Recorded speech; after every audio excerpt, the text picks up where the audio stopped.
Tem coisas que a gente preferia que fossem apenas histórias de filme de terror, porque se fossem só ficção, a gente desligava a TV, respirava fundo e seguia a vida.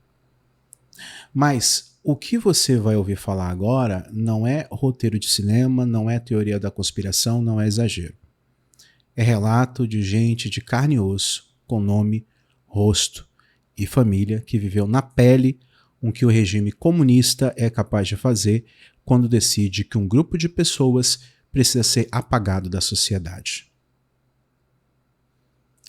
O caso do David Xie, um chinês comum, estudante jovem, que não estava envolvido com política, que não militava em nada, que não era inimigo do Estado. Ele só tinha uma crença espiritual chamada Falun Gong, uma prática que misturava meditação, exercícios suaves e princípios morais, como verdade, compaixão e tolerância. Até que o Partido Comunista Chinês, do dia para a noite, decidiu que aquilo era uma ameaça. E quando o Partido Comunista define alguém como ameaça, a máquina de repressão entra em ação de um jeito que é difícil até de imaginar para quem vive em uma democracia, por mais frágil que ela seja. O mais chocante, e isso é importante para a nossa reflexão aqui no Brasil, é como tudo começou de forma aparentemente simples. Falun Gong era elogiado na China nos anos 90, inclusive por órgãos oficiais, por ajudar a saúde das pessoas. Muita gente praticava em parques, era de graça, em silêncio e sem agitação. Só que a prática cresceu, segundo as estimativas, para dezenas de milhões de pessoas. E, de repente, o Partido Comunista Chinês percebeu que havia ali um grupo enorme de cidadãos que seguia uma referência moral diferente da ideologia comunista. E para regimes autoritários, totalitários, isso é intolerável.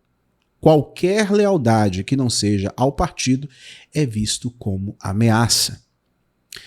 Quando o partido proibiu o Falun Gong em 1999, David Xie ele tinha apenas 21 anos. Ele não era militante, ele não se considerava um opositor do Partido Comunista. Ele mesmo disse que não tinha uma visão formada sobre o Partido Comunista. É justamente isso que torna a história tão forte. Não é a trajetória de um ativista profissional.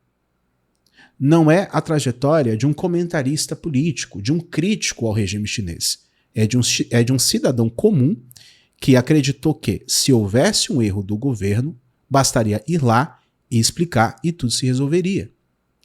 Ele pensou de forma muito simples. Se o governo se enganou, vamos mostrar que o Falun Gong é algo bom. Isso revela o choque entre a mentalidade de uma pessoa honesta e a lógica de um regime autoritário, sanguinário, que não admite questionamento. Quando ele foi apelar na província, já encontrou a máquina suja em funcionamento. Em vez de um canal aberto de diálogo, ele viu polícia, detenção, chantagem psicológica, gente sendo perseguida, levada para longe, bombardeada com propaganda. E aqui já aparece uma característica do comunismo real. Não aquele de teoria bonita numa sala de aula nas universidades, como a gente vê por aí.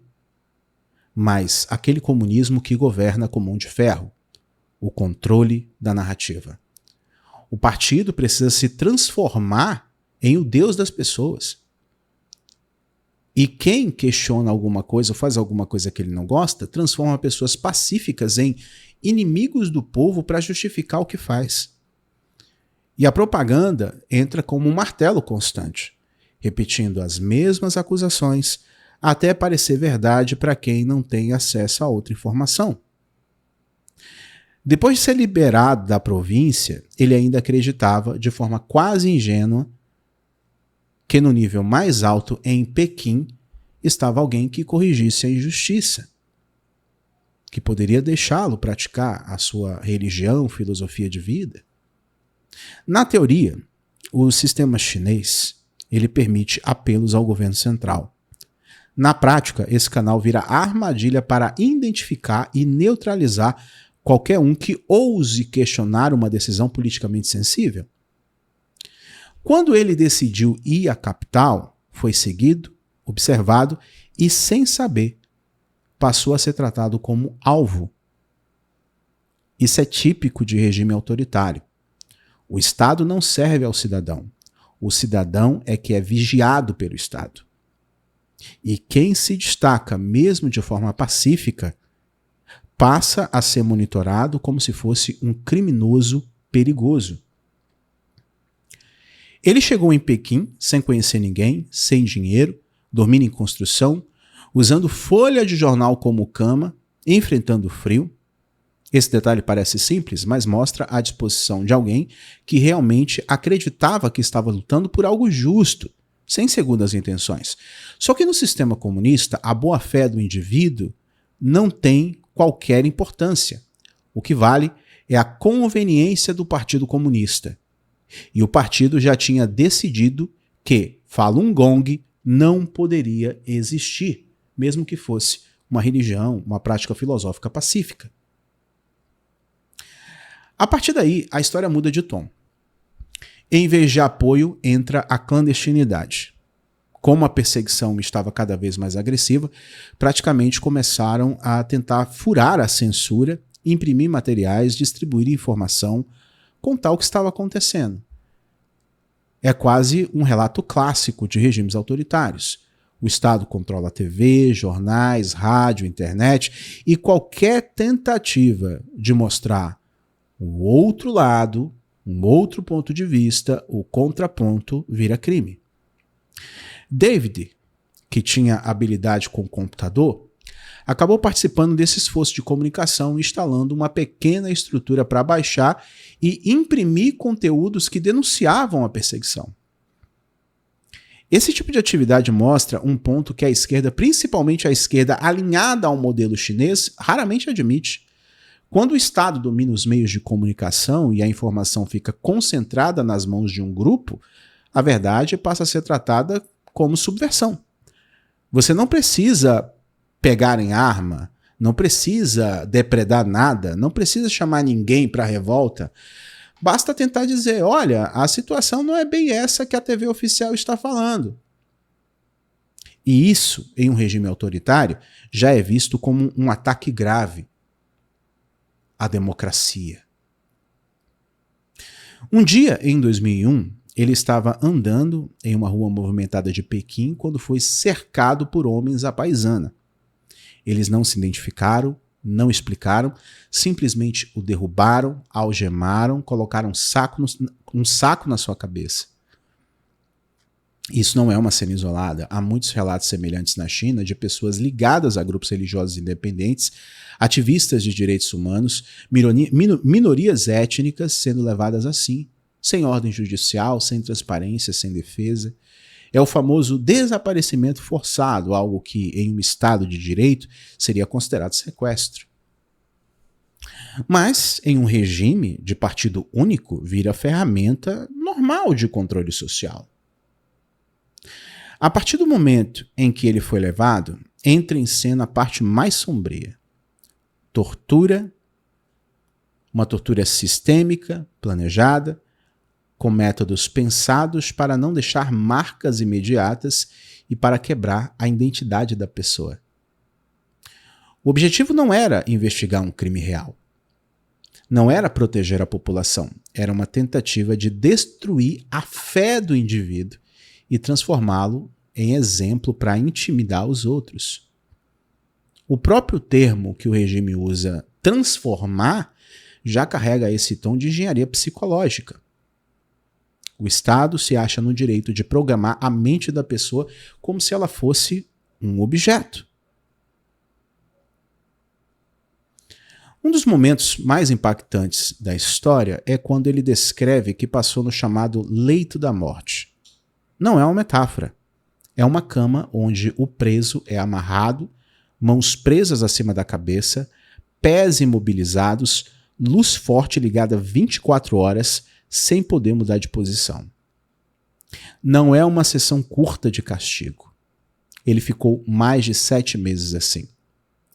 Esse tipo de tortura é desenhado para destruir não só o corpo, mas o espírito da pessoa. O sofrimento físico é constante, mas o psicológico talvez seja pior. Não há prazo, não há julgamento, não há promessa de alívio. É um tempo vazio, sem perspectiva. E o recado do carrasco chinês é claro: você só sai daqui se trair aquilo que acredita.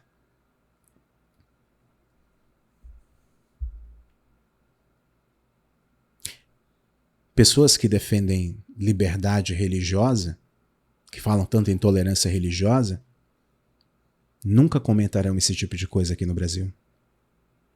O mais grave é que isso não é uma acusação isolada de uma pessoa.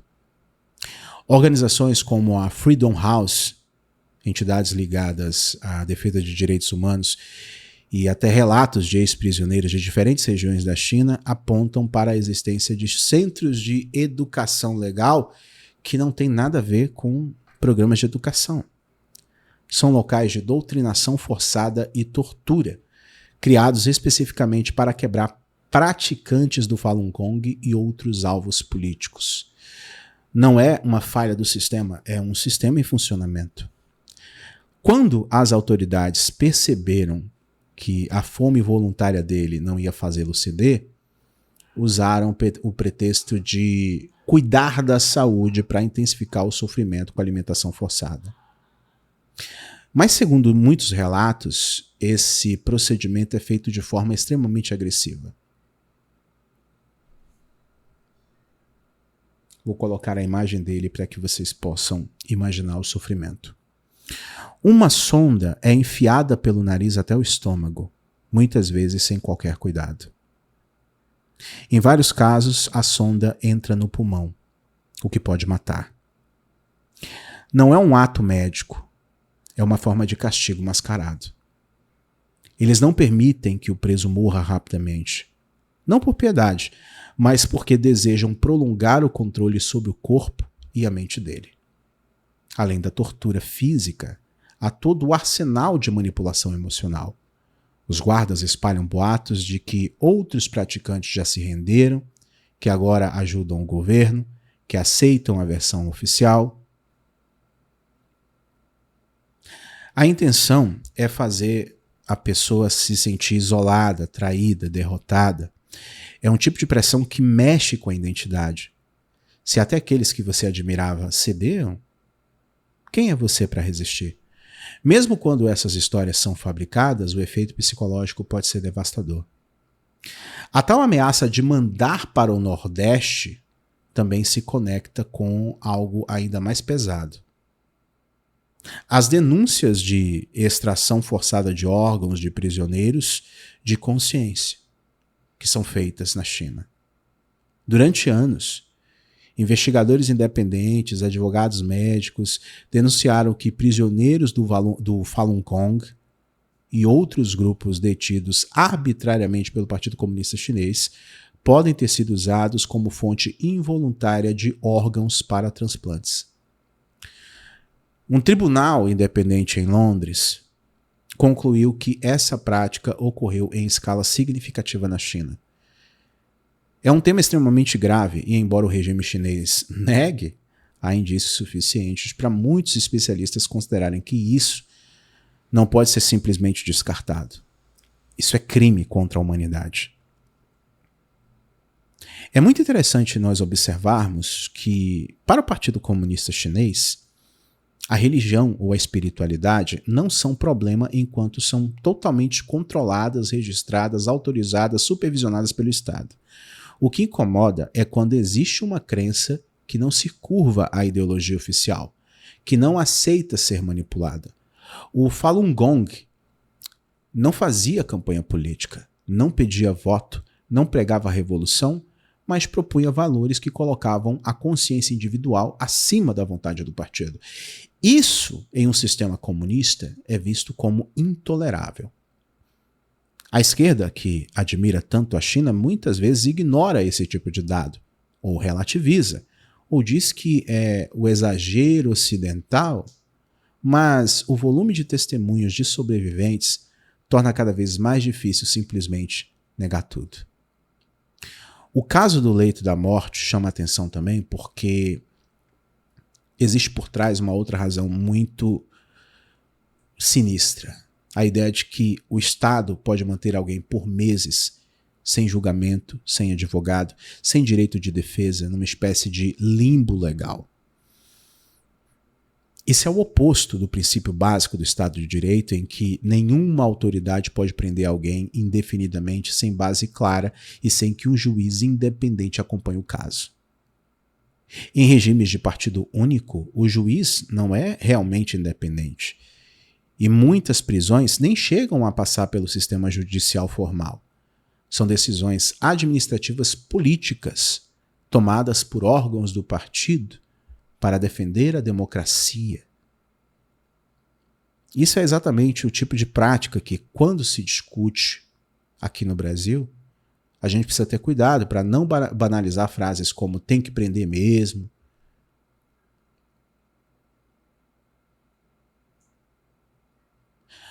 Quando se abre mão de garantias, abre-se portas para abusos sistemáticos. Depois de meses no leito da morte, o corpo dele já estava próximo do colapso. Pressão muito baixa, batimentos cardíacos fracos, músculos atrofiados, a ponto de ele esquecer como se fica de pé. Não foi por misericórdia que decidiram tirá-lo da cama, mas para evitar o constrangimento de um preso morto sob custódia. O regime não queria mártires, queria pessoas quebradas. É muito significativo ele ter dito que, em certo ponto, perdeu medo de sofrer e também da própria morte. Quando alguém chega a esse estágio, a chantagem perde força e o sistema parece paradoxalmente ficar menos agressivo com aquele indivíduo específico, porque já não consegue usar o medo como arma. Ao ser transferido para um campo de trabalhos forçados, ele enfrentou outro tipo de tortura, aparentemente mais simples: o Banco do Tigre. O que é o Banco do Tigre? É ficar sentado por longas horas em um banco pequeno, em posição forçada. Pode parecer pouco para quem nunca viveu isso, mas quem estuda técnicas de tortura sabe que esse método de imobilização prolongada produz dores insuportáveis e danos físicos reais. É um sofrimento silencioso, sem sangue, mas profundamente desumano. E tudo isso com um objetivo político: forçar uma autocrítica, uma confissão, uma renúncia pública da própria fé. Uma coisa que chama a atenção é que, mesmo depois de tudo, ele não fala com ódio cego das pessoas individuais que o torturaram. Ele aponta a responsabilidade do Partido Comunista Chinês como sistema. E essa distinção é importante.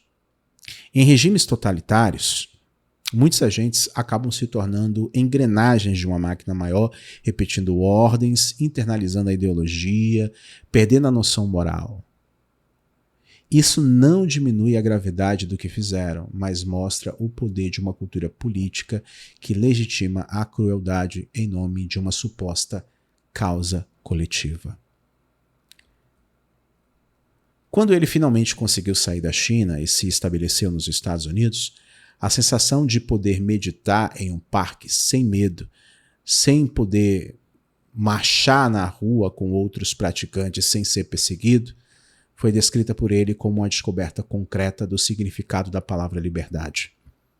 E aqui vale uma comparação que talvez incomode quem idealiza alguns modelos autoritários. Muita gente da esquerda gosta de criticar o Ocidente como se fosse a fonte de todo mal, mas esquece que é justamente em países ocidentais, com instituições liberais e economias capitalistas, que essas pessoas perseguidas encontram refúgio.